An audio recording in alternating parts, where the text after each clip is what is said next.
تاہی ہم دیکھتے ہیں کہ ہمارے اوپر کیا فرائض عائد ہوتے ہیں، اور ان فرائض کو ادا کرنے یا ان حقوق کو ادا کرنے میں ہمارے لیے اللہ سبحانہ وتعالیٰ کے ہاں کیا کیا فائدے ہیں، اور دنیا میں بھی ہمیں اس سے کیا حاصل ہوتا ہے۔ سب سے پہلی بات یہ ہے کہ شوہر کا حق ادا کرنا ایمان کی حلاوت کا باعث ہے،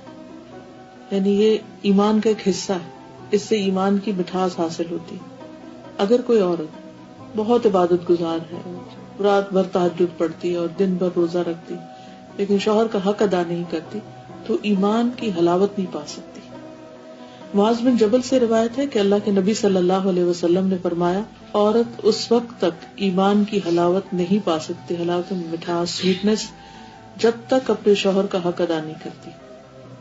اس لیے اس کو معمولی چیز نہیں سمجھنا چاہیے کہ ہماری مرضی ہے تو ہم حق ادا کریں گے، نہیں ہے تو نہیں۔ اگر حق ادا نہ کیا تو یہ دراصل ایمان میں کمی کی علامت ہے، یا اس سے ایمان میں کمی آنے کا اندیشہ ہے۔ عبداللہ ابن عمرو ابن عاص کہتے ہیں کہ رسول اللہ صلی اللہ علیہ وسلم نے فرمایا، اے عبداللہ، مجھے بتایا گیا ہے کہ تم دن کو مسلسل روزے رکھتے ہو اور رات کو مسلسل قیام کرتے ہو۔ میں نے عرض کیا، ہاں اے اللہ کے رسول، میں ایسا ہی کرتا ہوں۔ آپ نے فرمایا، ایسا نہ کرو، روزہ رکھو بھی اور رات کو بھی قیام بھی کرو اور آرام بھی کرو، اور کبھی روزہ نہ بھی رکھو، کیونکہ تیرے جسم کا بھی تجھ پر حق ہے، تیری آنکھوں کا بھی تجھ پہ حق ہے، اور تیری بیوی کا بھی تجھ پر حق ہے۔ یعنی جہاں ایک طرف عورت کو بتایا گیا کہ اس کا ایمان اس وقت تک مکمل نہیں ہوتا جب تک کہ شوہر کا حق نہ دے، دوسری طرف مرد کو بھی یہ بتایا گیا کہ جب تک بیوی کا حق ادا نہ ہو اس وقت تک اس کے بھی عمل میں کمی رہ جائے گی، کیونکہ خالی روزے اور رات کی عبادت کو ایک اچھا مسلمان ہونے کے لیے کافی قرار نہیں دیا گیا۔ آپ نے نہیں فرمایا اچھا تم تو بہت اچھا کر رہے ہو اور ایسے ہی کرتے چلے جاؤ۔ آپ کو سمجھ آ گئی کہ جو شخص روز روزہ رکھنے والا اور رات بھر وہ اللہ کی عبادت کرنے والا ہو، وہ لازماً حقوق العباد سے غافل ہوگا۔ پھر اسی طرح دونوں کا ایک دوسرے پر یہ بھی حق ہے کہ وہ ایک دوسرے کے راز فاش نہ کریں، ایک دوسرے کی باتیں یا سیکرٹ جو آپس کے ہیں وہ کسی تیسرے تک نہ جانے دیں۔ قرآن پاک میں آتا ہے کہ ہن لباس لکم وانتم لباس لہن، تم ان کا لباس ہو، وہ تمہارا لباس ہے، یعنی ایک دوسرے کو ڈھانکنے والے، ایک دوسرے سے قریب ترین رشتے والے۔ اب جسم اور لباس کے بیچ میں کوئی تیسری چیز نہیں ہوتی، اسی طرح ہسبینڈ وائف کے ریلیشن شپ میں کوئی تیسرا نہیں ہونا چاہیے، خواہ وہ ماں باپ ہی کیوں نہ ہو، کہ چھوٹی چھوٹی باتیں ان سے نہیں شیئر کرنی چاہیے، اور خاص طور پر جو پرائیویٹ لائف کے واقعات ہوتے ہیں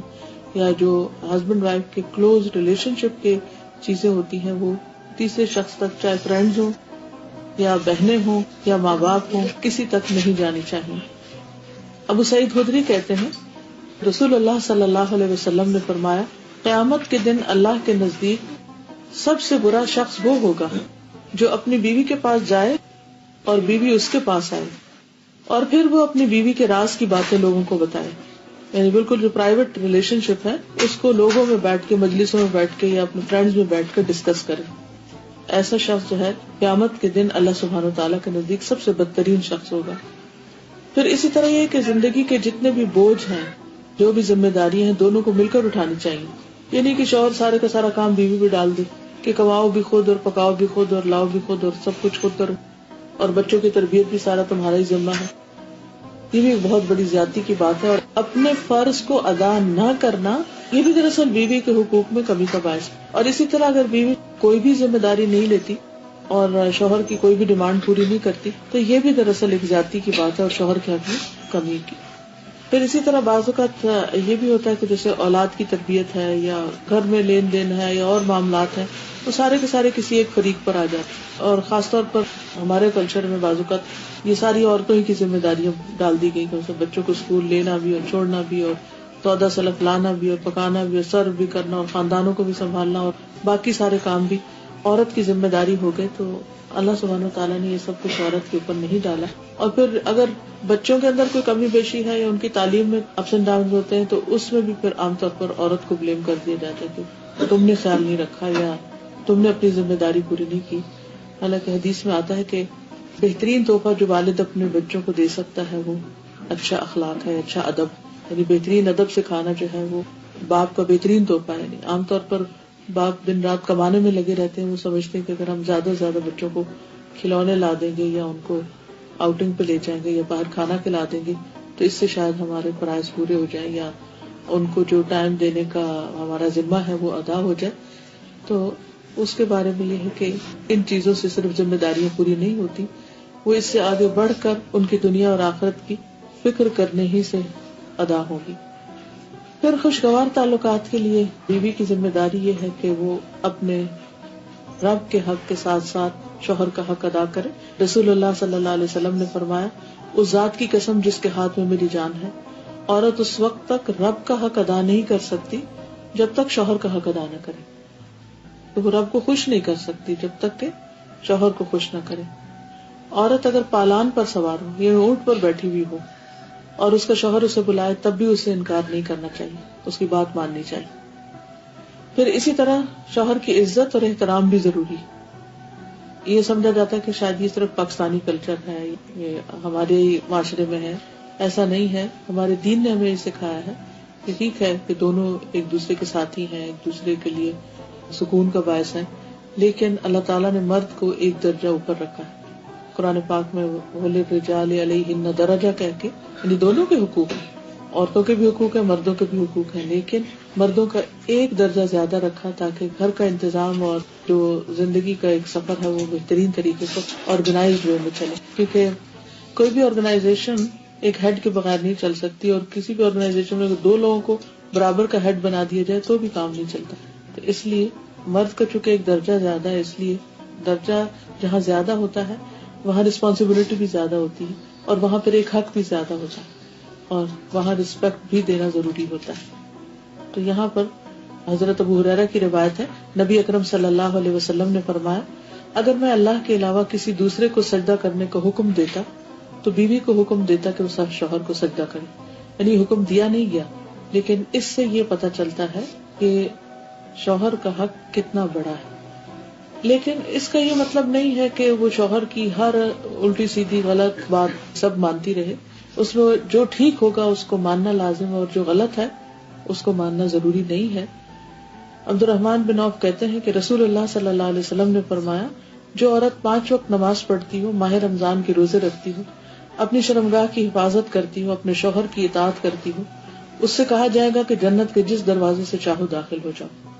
لیکن یہ جو شوہر کی اطاعت کی بات ہے یہ معروف میں ہے, کیونکہ ایک عام اصول کی بات ہے کہ لا طاعت لمخلوق فی معصیۃ الخالق, کہ کسی مخلوق کی اطاعت جائز نہیں جہاں خالق کی نافرمانی, یعنی جہاں اللہ تعالیٰ کی نافرمانی ہو رہی ہو وہاں پر شوہر کی فرما برداری ضروری نہیں ہے. پھر اسی طرح یہ ہے کہ عورت کے اوپر یہ بھی ذمہ داری عائد ہوتی ہے کہ وہ اپنے شوہر کی اطاعت کے ساتھ ساتھ اس کی خدمت بھی کرے. جس طرح شوہر گھر سے باہر سب کچھ کمانے کا ذمہ دار ہے, تو اسی طرح عورت گھر میں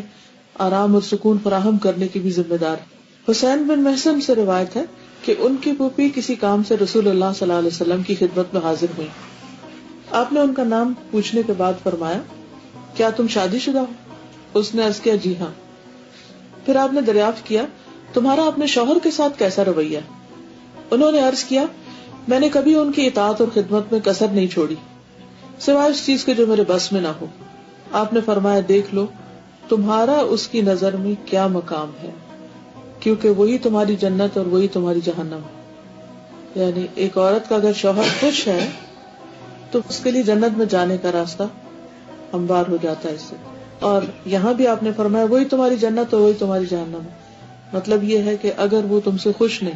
اور بجا طور پر ایک تو ہوتا نا ناروا, کہ ناروا کے مطالبے, ایسی چیزیں جو عورت کے بس میں ہی نہ ہو یا اس کے لیے پاسبل ہی نہ ہو, تو وہ تو الگ ہے. لیکن